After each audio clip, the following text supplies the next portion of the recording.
Welcome, everyone. My name is Javier Vincent, Career and Diversity Advisor at CP Alberta, and it's my pleasure to welcome you to Finance Digital Transformation Hacks for Limited Budgets with John Hetherington. I'm sure we're all eager to dive into this session, so without further ado, welcome, John. Challenges were, this is what came back. So it came back with, how do I pick the right technology, being overwhelmed with choices? How do I get value? What are the best practices? How to get most value for my vendors? Even just evaluating our ERP. There's lots going on. So I dug into that. What else is going on? There's dealing with the pace of digital change. There's more data than ever. And just staying up to date. The pace of change coming at us is huge. So that got me thinking. There must be a better way of dealing with this. There must be a way to get through digital transformation on our limited time budgets. So I want to get to that in a second, but what I wanted us to do to start is let's define what finance digital transformation is, just level set. So here's my definition of digital transformation. It's overhauling a process and applying technology to create customer value. So this is important because a lot of people think that digital transformation is about an ERP upgrade. It might be a big project or program. They think it's run by IT. But that's really not the case. It can be, but that prevents people, when they think that way, it prevents people getting started on finance digital transformation. So now I've done this. I've worked this through with a couple of my clients in terms of transforming their business processes at manufacturing clients and financial services on month-end reporting. We first clarified the goal, and we got into the process and the technology. And the results, which I'll share in a second, will really help you apply this to your own practice, whether you're in private practice or public practice, or even part of a bigger team or leading a team. So just to break this down again, I want to make this real for you. So here's a way to look at that process, technology, and value. It's this chart here. So on the left-hand side, we have the digital intensity going up the scale there. How much technology we're adopting, and more importantly, how quickly are you adopting that technology? Along the horizontal there's maturity, delivery maturity. How well are you implementing that technology? And the combination of that intensity and maturity, that's where the value comes in. Remember, we're talking about customer value. This is value to your end customers, be it business clients or your end customers. So let's explain this again. I want to make this real for you. So let's just talk about who's where. So typically, and again, there are some exceptions, but typically in the slower maturity, slower digital intensity, you have education and government. There's a lot more process to get through, a bit slower to adopt technology, a bit slower to implement. Then you get the more intense digital industries like travel and telecom. They go really fast. They want to adopt technology as fast as possible, but they don't always implement well. So some of the maturity is lost. And then the other end of the scale, you've got manufacturing, construction, insurance, not so fast on the digital intensity, but better at the delivery. So where's the sweet spot? Well, that's in the top right corner. You've got tech, you've got banking, you've got some of the more advanced technology companies, the Googles and the Amazons out there. So this is just an example. You yourself might be in a different group, and you might see other companies in different groups as well. But the point is, you've got to know where you are to know where you want to get to. So let me just put it in one other way, and then I'm going to ask you another question. So let's talk about this same group, and just to boil it down into cars. I love the car analogy. So in the bottom right corner, you have compact cars. They're practical, but not necessarily very fast, not necessarily very mature in terms of or what they can do in terms of value, but they get the job done just a bit slower. Then you have the sports coupe, and that they're really fast. So they adopt digital intensity and technology really, really fast. But in terms of maturity, don't always get the value back. So then you get the minivans. Who doesn't love a minivan, right? I used to own a minivan. I don't even have kids, and I used to own a minivan because they're so cool, right? But point is, their delivery is very, very good, but maybe not as fast. So the digital intensity isn't as good. So where's the sweet spot? The SUVs, sporty SUVs, up in that top right corner. They're faster, but also more practical. So question for you. What car are you? Where are you in this digital transformation chart? Are you more of a compact car? Are you more a coupe? Are you more a sporty SUV? Are you a minivan? Or are you something else? Are you a different type of car I don't have on this chart? Just have a look in the webinar here, and you'll see the poll pop up, and I'll ask you the question and get your answer to the question. So get those fingers going, get in that on all the loop portal there, and start answering that poll. You seeing some answers come in there, have you? No responses on that so far. So if you're not able to locate the poll, just go ahead and respond in the discussion as well. I can read off your response for John as well. Yeah, folks, just type it in the chat as well. That'll also be good, just to see where you are. What type of car are you? What car do you want to be?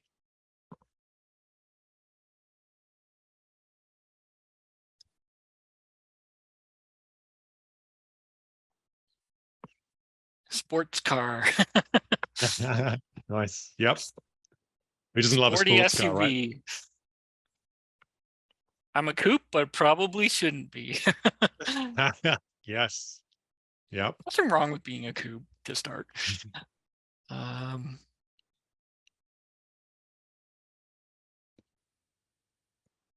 So pretty mixed bag of responses so far. Yeah, and that's what I see, folks, is when I do these webinars with accountants and workshops with accountants and finance professionals, they're all over the place. There's lots of variety. The important thing to know is that you as a company might be different from you as a team. Your team might be more advanced than the company you work for. And that's important because you need to know where you are and where you want to get to. And so my goal from this webinar is to give you those hacks. How do you deliver those digital transformation in your teams and your groups to really get some impact and some results? So how do I know this? How do I know I can share this value with you? It's because I've been through it on my own journey. When I started out in my career, I was very technical. I was a bit of a nerd and a geek growing up. I still am, but I loved the radio controlled cars, the Lego Technic. I still have this set, by the way, but I love technical things. I love process. So after I graduated from IT, I became an expert in IT projects, and I sat back and expected success to come to me. Hey, I'm an expert. Why wouldn't I just the magical pay rises and career progression? But what happened? But it didn't go to plan. What happened is that my career stalled, and then my wife actually got cancer. She had cancer twice, and I realized that time is precious, and we as a family had to make a change. So we set the goal. We set a new goal of moving to Canada, becoming a consultant. I had to shake up my career. I had to really move things forward because otherwise it wasn't going to happen. But I was working a full-time job. I didn't have time. So I had to change how I worked. And that's where I realized that when you implement these hacks, which I'm going to share with you, they'll actually make a real difference to not only your work lives, but also your personal lives as well. But ultimately, you're going to get real value from these digital transformation hacks. And that really will allow you to break out of your shell. If you're an introvert like me, or if you're an extrovert, it'll allow you to take off and really take your career to the next level. And that's why my goal now is helping finance leaders use tech, save time. So what are the three hacks that we're going to take through today? This is very much the why, what, and how. So the why is the targets. You have to set those goals. The what is the technology. What are you going to use to enable that digital transformation? And three is the how, the tactics, one of the most important points. We'll come on to that last. So stay tuned for that one, because that's going to bring together the targets and the technology. But let's start with how it's worked in practice. So again, a great case study recently for a large finance insurance company, where they were bogged down in manual reporting, data quality. The team was burnt out. They weren't even taking vacations. They were just going from month end to month end to month end.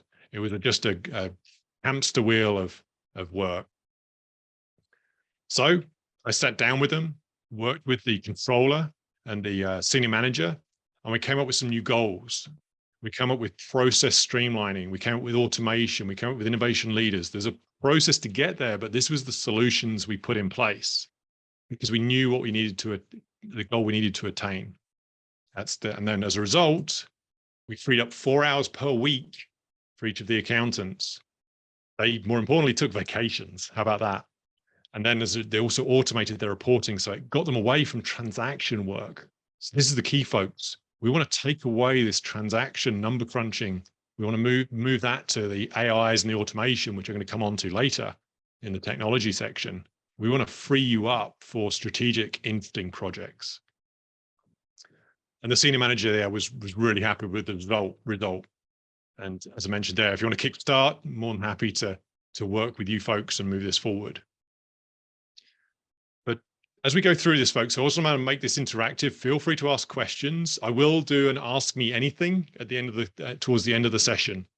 And this is not just related to digital transformation. If you have a career question, if you have tech skills question, project questions, or anything I cover, feel free to just pile in your question sooner. We'll stop and answer it. But I will pause just before the end just to do a more specific Ask Me Anything section. Okay. So with that, let's get into the meat of it. Let's get into these three. We're starting with targets. This is the number one, and this is by far the most important, folks. You need to start with this, because if you don't have direction, then you're not going to achieve that delivery maturity. We're going to talk about digital intensity in a minute. We're going to talk about value in the third section, but delivery maturity is everything. How do you know you're heading in the right direction? It's all about where to start and where to focus. So let's talk about holidays. Let's talk about Hawaii. So who doesn't love going to Hawaii, right? But when you're going to Hawaii, there's some things you have to go through. It's not always the holiday that's right there in front of you. You have to start with buying tickets. Then you have to go through packing. Then you have to get to the airport. Then you have to deal with lineups and security checks. Then you have to wait on the runway while you taxi. Then you have to get connecting flights. You might have turbulence. See people sitting too close to you on the plane, and do they have COVID? Do they have any contagions going on? Then you have to get to baggage claim. Then you get to your sangria on the beach. The point here is, folks, when you look at the vision, the goal, the end result, it gets you through the tough parts, the boring parts, the mundane. Because if you tell your teams that we're going to digitally transform, and you need to go away and start doing more Python scripts, or doing more data consolidation, or looking at Excel, they're going to be disinterested. They're not going to be excited about the process, because that's dull. That's a needed thing, but it doesn't get them excited. You need to give them that end result. You need to tell them what they're going to move towards. So let's talk about that. Let's really dig into this. So I want to just draw on John Doerr. So John Doerr is an awesome Measure What Matters author of a book there. He's one of my heroes, because he's very much on those targets, those goals. How do we get through that fuzzy thinking? As he says, targets are the vaccine for fuzzy thinking. So when we're confused, overwhelmed, not sure where to spend our time, focus on the target. So what I'm going to do now is let's just see a quick video. I'm going to show you a quick clip of John Doerr, because he's awesome in the way he puts this. So I want to share this with you now. Okay, I'm going to do that, and I'm going to play this now. The most important thing businesses are doing is hiring outstanding people. They're building these teams around extraordinary people. Then you're in a worldwide race to win relative to other competitors. But even when you have outstanding people, you want to get the team pulling together. Make sure they're working together on the priorities that really matter. You're also fighting to retain these people. It's not a given they'll stay with your enterprise. They're going to stay where they learn the most. It's clear they're making a key contribution to what matters the most, and their team together is winning. A goal-setting system is essential to achieve that excellence. OKRs stand for objectives and key results. Now, the objectives are the what's, that is what I want to have accomplished. The key results are the how's. It's how I'm going to get that done. It's about making visible to everyone what matters the most in your team. The most important. So that's where John really puts it well, because he talks about sharing those goals, and he talks about objectives, which are really, really important. Same as targets, same as the end vision that you want to achieve. And that will draw your teams forward, but it's so, so important to have that first, because then you know where you're heading. That's your North Star. But it also creates buy-in from your team, provides that direction during times of chaos or uncertainty. It's also a source of inspiration. If you want to become a digital leader, finance leader, you need to have that vision, that goal. So what are some examples? Here's what I've done for my clients. We've done a couple here. There's just 3 to show. Around an energy client, we wanted to reduce the transaction work so our team could spend more time on strategic projects. That was it. To stop working Excel, stop number crunching every month and checking data. Let's get on some real strategic change projects. A manufacturing client, the finance team there wants to be trusted advisors and decision makers on financial matters. That's important, folks. Remember that trusted advisor. Who doesn't want to earn trust with their clients? And then a finance client there, improving the health of our clients with accurate, quality financial information. So this was a finance client working in healthcare. They were ultimately helping patients and in the healthcare system. That's how important their work was. Point is, they're latching onto that vision, that goal. So throughout this session, I always want to make sure you have some takeaways to work with this. And here's the toolkit on how to do it.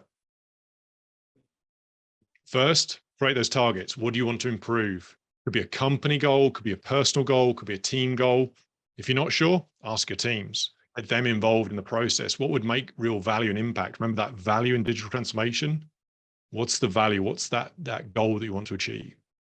Then, as John said in that video there, define the results. How do you measure it? How do you know you've achieved it? That's so, so important. Most people set a goal, but don't crack it. Don't crack that to progress. Don't know when they've got there.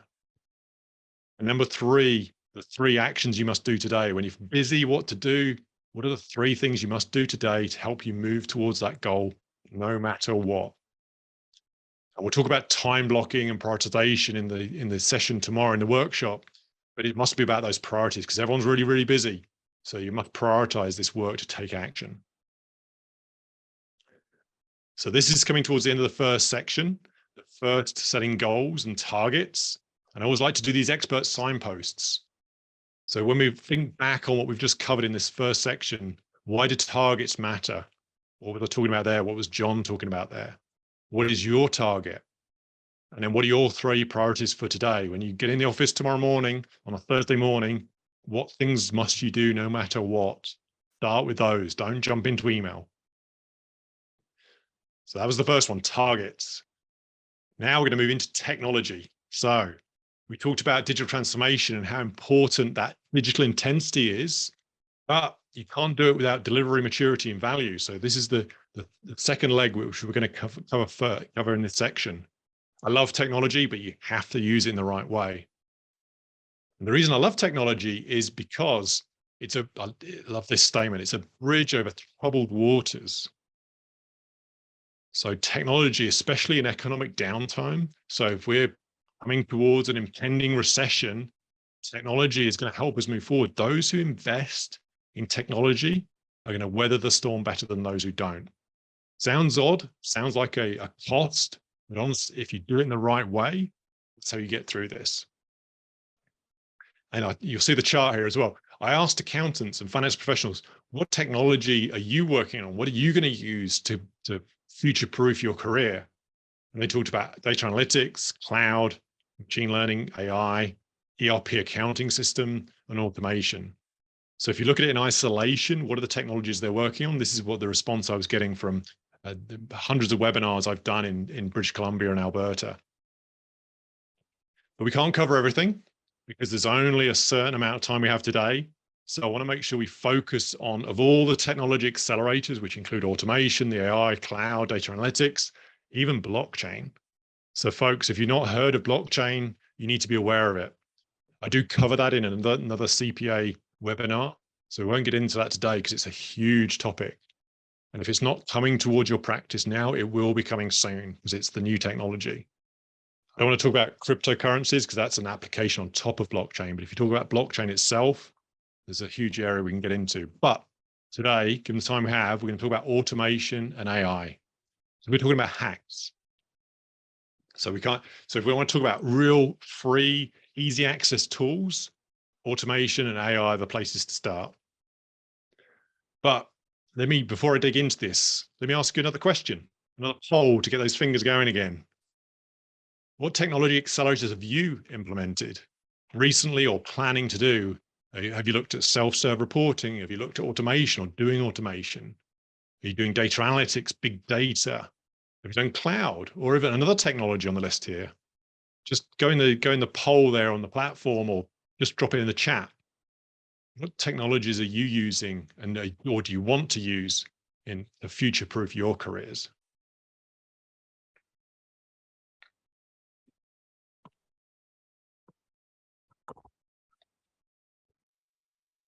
Are people warming up there, Javier? Are they starting to A little type? bit, yeah. A few things Yeah. coming in. Okay, cloud automation of AP, cloud and automation.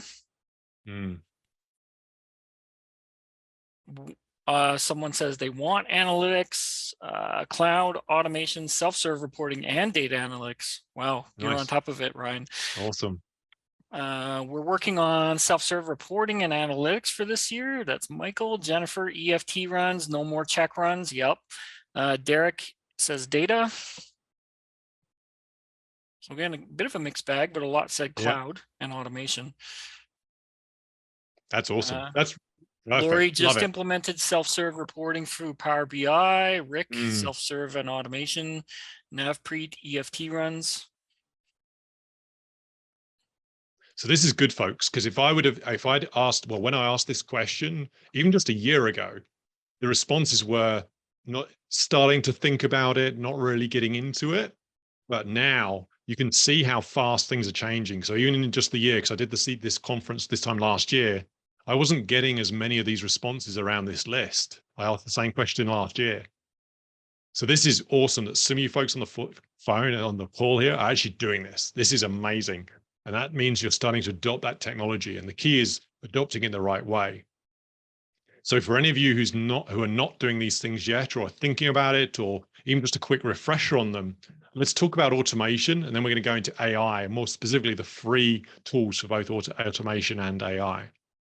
So for anyone who doesn't know what automation is, it's effectively using machines, computers to automate tasks, the mundane stuff, the repetitive things. This is one of my favorites for accountants and finance professionals because it's so easy to implement. And I bet you see some problems in your processes right now, some blockers, and we're going to come on to that in a second. But just think about that. What frustrates you about your day-to-day job? Because when you start to implement automation, again, the why is that you'll get better decision quality. You're going to start to do innovation. Again, this is almost like a gateway technology to more advanced technology. This is why I love automation, because it's that gateway move for innovation. And you'll reduce manual errors. As long as it's set up correctly, you're going to get much better data quality, much better accuracy, and less errors, which means less rechecking, less late nights, less rework. And I did this with an accounting team, the financial services team we mentioned earlier. We implemented automation for their financial close process using Python scripts. So we assigned an innovation lead, looked at how they automate their business and their reporting. And then that actually saved that 4 hours a week. So there is some real results here. And a lot of it's freely available. So there was awesome feedback, folks, on the poll there, because here's some examples. So I heard AP and some invoice processing and also the self-serve reporting. And that's where automation can help as well. So here's where to use it. If you're thinking about automation, remember, set that goal. Look at your data extracts from your ERP system or consolidating maybe PDFs from vendors. How do you report that? How can you use automation to get rid of some manual processes? And that's where Power Automate, Power BI comes in. You can also use it for onboarding. Anyone who has a smaller firm or is involved in the hiring process or the hiring of accountants and for your own team, everyone's involved in this, but what checklist can you give that process? How can you make that onboarding process go smoother? And that's where automation can come in, because you can do the interviews, but then you're automatically passing notes and information and approvals through to the various groups. Anything you can repeat, you can automate. And then finally, one of my favorites, the invoice approval and payment. So this is really, really good way of reducing cost. If you ever rang into that recession, remember investing in technology is a way to bridge those troubled waters. Investing in the technology to automate AP and invoice approvals and payments is a real quick win. There are a lot of free tools out there, which I'm going to go into tomorrow in more detail on the workshop. And if you wanted to ping me separately and get a copy of these slides, folks, by the way, just drop me a note in the drop me a note in the chat there, and I'll get these emailed to you. So anyway, okay, so you're probably asking, that's great, John, but how do I do it? How do I automate? So here are the 5 steps. So we're going to start with the first one, which is, remember, know your targets. Without knowing where you're going, you're already there, because you need to have that future goal. So where are you heading? What do you want to achieve? So this could be cost reduction, could be freeing up more time, could be eliminating some of the dull work you do. But either way, know what you want to achieve, and more importantly, measure it.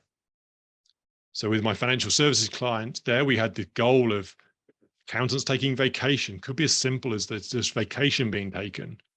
And then we had the 4 hours of freeing up 4 hours per week. There were some specific targets. Then work with your team. Understand the blockers. Your team knows this best. They're in the weeds day to day, so get them involved. Get them to understand, help you understand what the blockers are and what needs to be fixed. We're not talking technology yet, folks. We're talking about how to fix it. And then you talk about which tasks can be automated. You can't do the whole process, just do bits of it. I'm going to say this a couple of times through this presentation. Start small, but think big. So think about that goal, but start small, just get going. And once you know that, then you apply the technology. This is step 4, folks. You never start with step 1 as the technology. You have to understand the targets, the blockers, the process, then pick the right technology. I see so many projects fail because they start with picking technology. That's a hammer looking for a nail.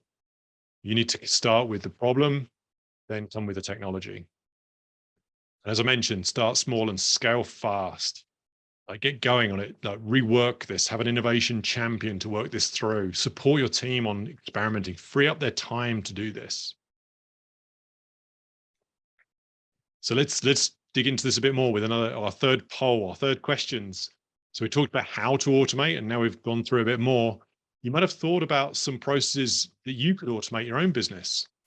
So poll 3 here is, where do you see opportunities either you're doing or thinking of doing?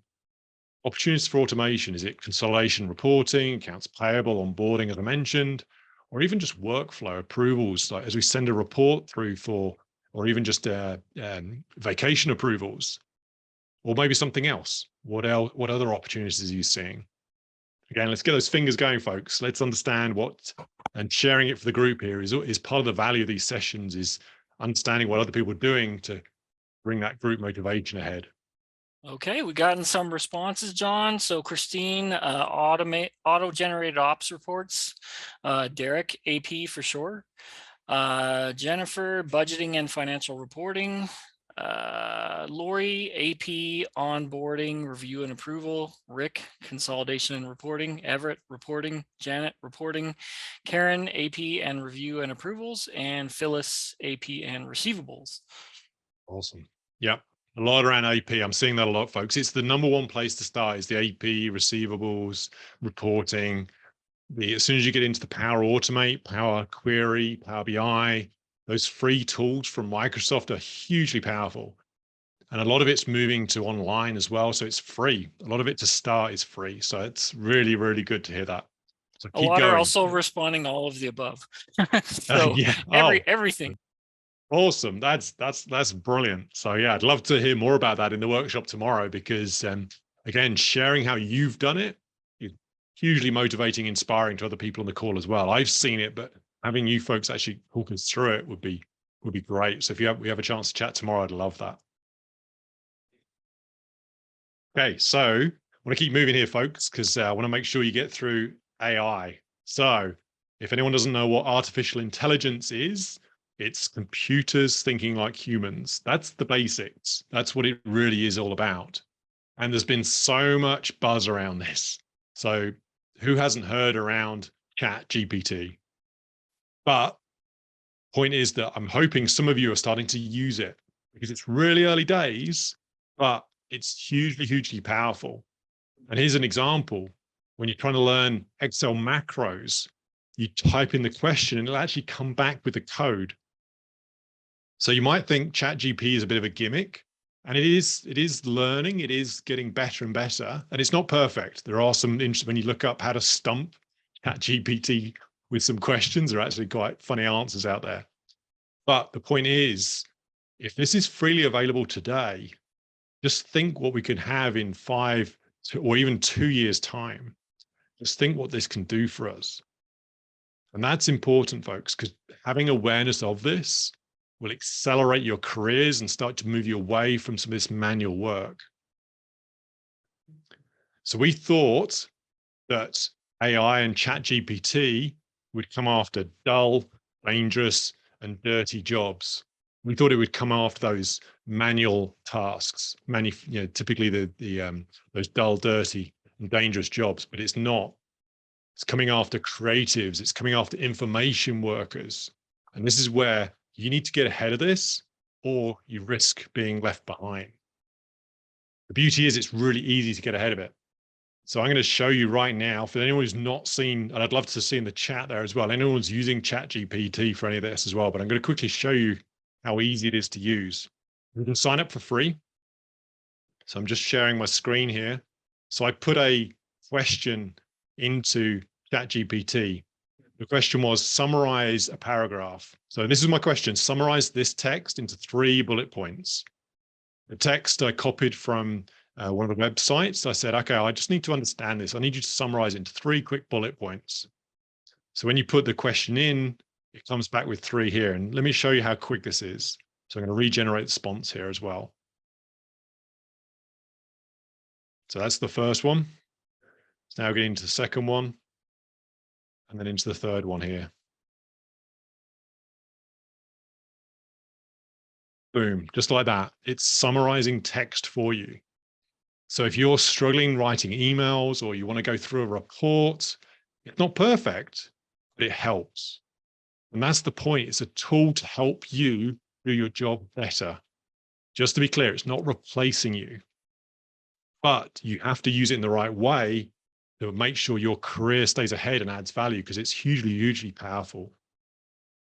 So anyway, so you can use it, as you can see down the side here. I'm using it for so many different things in my own company in terms of head talk ideas and reducing how to rescue technology projects. I'm using it in my career right now. I'm working with a lot of companies around automating financial reporting. It's hugely, hugely powerful. Still means I have a job, still means I need to do editing, curating. Point is, it helps that process. I'm just curious, and again, feel free to jump in the chat here as well, folks. If you've used ChatGPT, I'd love to hear what you've used it for. No responses on that, but John, yeah. I sure wish I had that functionality when I was doing a lot of courses and studying. Yeah, if you start digging into this, you see, can ChatGPT pass the CPA exam? And they put in some CPA questions and see how ChatGPT answers them. And they're not quite there, but again, this is free and right now. So just imagine where this goes in 6 months, a year's time. So it is interesting. And again, our role becomes editing, curating, taking that information and making it better. That's where our human intuition comes in. That's where our creativity comes in, which can never truly be created by AI. John, just a comment from Christine. I heard some people start using it for MD&A. Yes, you're stealing my thunder there, Christine. Love it, because I do mention that, and I have seen some folks use that. Again, I wouldn't rely on ChatGPT to use it for MD&A, but I'd use it to help write ChatGPT, the MD&A. But again, you've got to write a paragraph. So what you can do is say, take this PDF report and summarize it into a management discussion and analysis. And it does give some good results, something to inspire you, something to help you through that. So awesome that you're saying that. Ryan says writing diplomatic emails to angry clients. Yes. Love it. I do that as well. How do you, I had to go through some interviews around. I wanted to, how do I let them know politely that they didn't get the job? And it comes up with this text. I mean, it takes away some of your thinking, but it speeds you up. So you feel a bit weird about asking some of these questions, but yeah, it does have a useful place. So I want to keep moving because we've only got a few minutes left just to make sure we stay on time, folks. But here's just a couple of other examples of AI. So Otter AI captures meeting notes for you. How many people hate typing meeting notes or don't have meeting notes? Otter AI will do this for free. So they will record who's in the call in your meetings. They will capture text by the person speaking them. And then you've got it automatically summarized by person in an email or a text document you can just send to anyone. Great use case here is interviews. If you're interviewing someone, you record it in Otter AI, and then you can send, if they reject them, here are the notes, or you take out the summary on why you're rejecting them. So you've got a record of it. If you're moving them to the next stage, you've got some notes to pass to the next recruit next in your line for the recruitment. Again, AI just takes away that manual work for us so we can spend more time on that strategic analysis. And Colossian. So anyone who does onboarding, training videos, or wants to share information with their team, this is again, free tool which you can use to do videos. You create the script and it'll automatically show you how to write videos. So to create videos. So let me just really quickly show you this, because I love this one as well. So where are we here? So I'm going to share screen. Okay. So I'm just sharing that screen there. So I put in some text here. Again, some sample text, and this is the free version, folks. And just doing it, I'm going to play it for you right now. Today, I am going to show you the most important technology tools that you need to know about for finance digital transformation. So a bit creepy, right?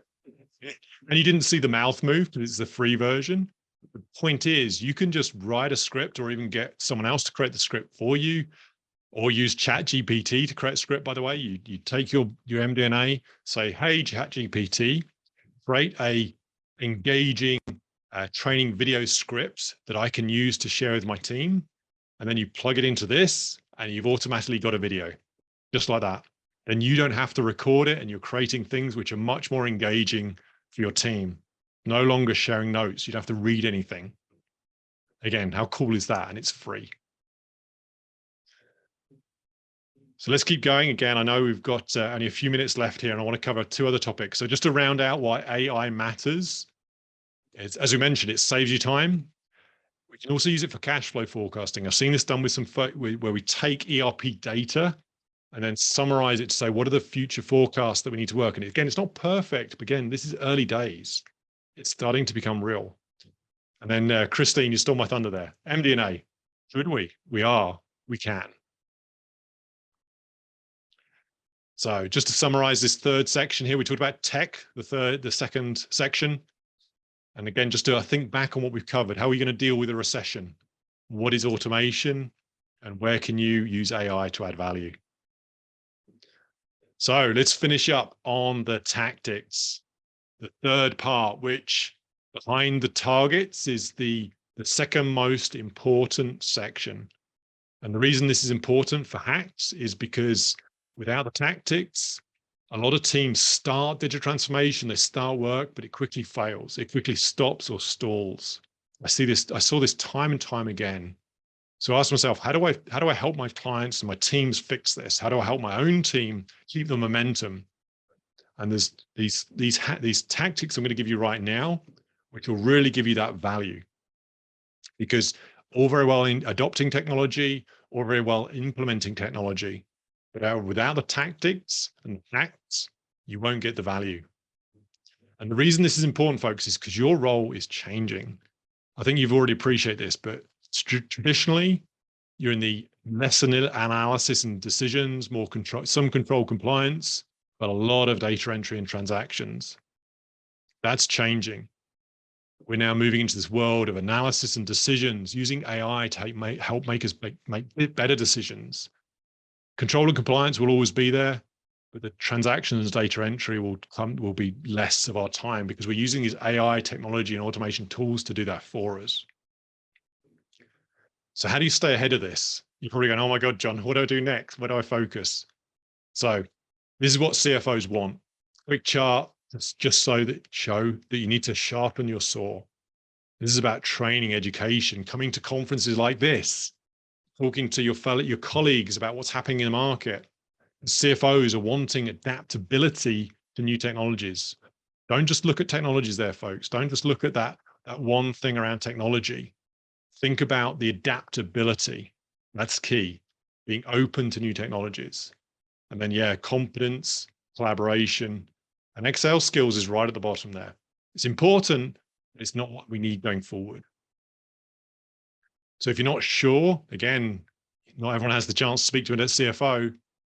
I like these 3 areas to get the feedback. Ask your team, what are they working on? What do they see as challenges out there? What do they see opportunities for? Talk to your clients, talk to your business customers, talk to your stakeholders. And then outside is your industry perspective, which we get from these sessions, from going online, understanding what's going on. YouTube is a huge, great resource of new information around finance, digital transformation. And then I just want to just round this out with how we start small and take action. So I love 5 moves. 5 moves to make anything happen. If you're not sure where to start, break it down into 5. Here's an example. Building a house. If anyone's built a house, I have. It's hugely stressful. Don't always recommend it, but the result was worth it. We had that vision, targets, goals, remember. But building a house, you go through the design, the funding, the trades, get them lined up. You build and move in. From a digital transformation point of view, if you want to do the hacks, you need to plan it. Plan is like goals. What do you want to achieve? Then you design it, build it, test it, and implement.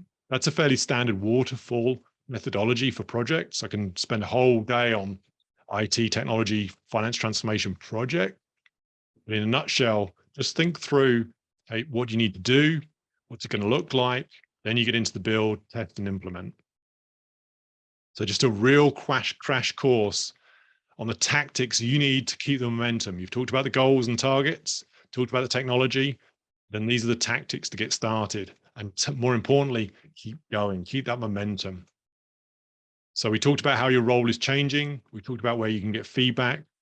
And then we talked about the training. What training do you need? How do you need to keep that saw sharp? So we've covered a lot today, folks. It was slightly compressed because of the hacking we needed to do at the beginning of the session here. But as we round out, I want to get into this Ask Me Anything session before we wrap up. So we talked about targets. Remember John Doerr's video? We talked about technology, the AI, ChatGPT, and that weird Colossian training. And then we also talked about tactics. So how are you feeling? Are you excited? You want to get going? Or are you feeling overwhelmed? Feel free to ask me questions. And again, we have a workshop tomorrow if you want to dive into more details, but I'll just pause here for any questions you might have. You're at a couple minutes. If anyone has any questions, get them in there. First come, first serve. John, fascinating presentation. I'm going to try Otter AI because I do mock interview prep and interview debrief. So that sounds right up my alley. Yep. And then ChatGPT, what are the best questions to ask your interview type role that you're interviewing for? Yeah. Several people did ask for the slides, so I believe we could get those sent out to you. No problem there, everyone who asked for them. We'll probably send it to everyone who attended. Any questions before we leave off? We've got about a minute. And let me go ahead. Just several people asking for the slides. So yeah, so excuse me. So folks, if you want to get the slides quicker, I can send them out today, tomorrow. Just email me at john@wedeliveryourvision.com. I'm doing a workshop tomorrow afternoon for a couple of hours as part of this conference. But if you can't make that, I'm also doing a free webinar. It's no cost to sign up at the on February 23rd, 9 a.m. just for an hour to go through some of these in a bit more detail. So again, if you wanted to wrap up, again, I'm not selling you anything, just to be clear. This is just I love giving back. On a point in my career now, it's just about helping people. So if you want to just reserve your seat, feel free to reach out to me. Or if you'd like a copy of the slides, just drop me a line there as well. Perfect. We did get a question from Kane. John, do you have any favorite smart contract software? Oh, yeah, interesting. Let me get back to you on that one. So we have used smart contracts for actually consulted with a real estate company The name of the software actually escapes my mind, but we looked at how we could use the smart contracts for title transfers when you're buying a house. But let me, Kane, was it Kane who asked the question? That was Kane. Yep. Yeah, Kane. Yeah, happy to drop you. Let me just dig into the exact names because I want to make sure it's right, and I'll come back to you on that one because I love smart contracts. I think, especially in the finance industry, around how we manage transactions and payment processing, I think that's got a huge potential. And there was one specific smart contract company that I was just chatting to just the other day, and apologies, the name escapes me, but I will get back to you if you drop your name in the chat or maybe post it. If you post it in the forum, I can reply there as well. Well, So thank you, John. so Apologies. I do want to just wrap up, just two by all quick means. slides just to wrap up. Yes, just sorry real quick. about that. Yeah, no problem. So again, folks, always want to make sure you do take away, make this real. Now, everyone. Are we still broadcast? Well, it looks like that's all the time we have here, but if you enjoyed this session and would like to take a more in-depth approach to the topics John discussed today, I encourage you to register for his workshop on February 16th. This virtual workshop will be live and offer participants an opportunity to engage in the materials in a more intimate and interactive way. Visit go.cplalberta.ca and search the title of this session or John Hetherington's name to find it. Thanks, John, for taking the time today to share your knowledge and expertise with us. I'm sure many of us are looking forward to your workshop tomorrow. As a reminder, all the sessions from today's conference will be recorded and available for viewing until June 30th, so you will be able to come back and rewatch this session or catch the other concurrent sessions you missed today. And as always, we'd appreciate if you took a moment to complete the session survey. There will now be a break. Feel free to stretch your legs, grab a coffee, or hang out in the chat with other conference participants. We also encourage you to swing by the exhibitor booths, but keep an eye on the clock. The next session on use of drones in auditing will begin at 3 p.m. See you soon.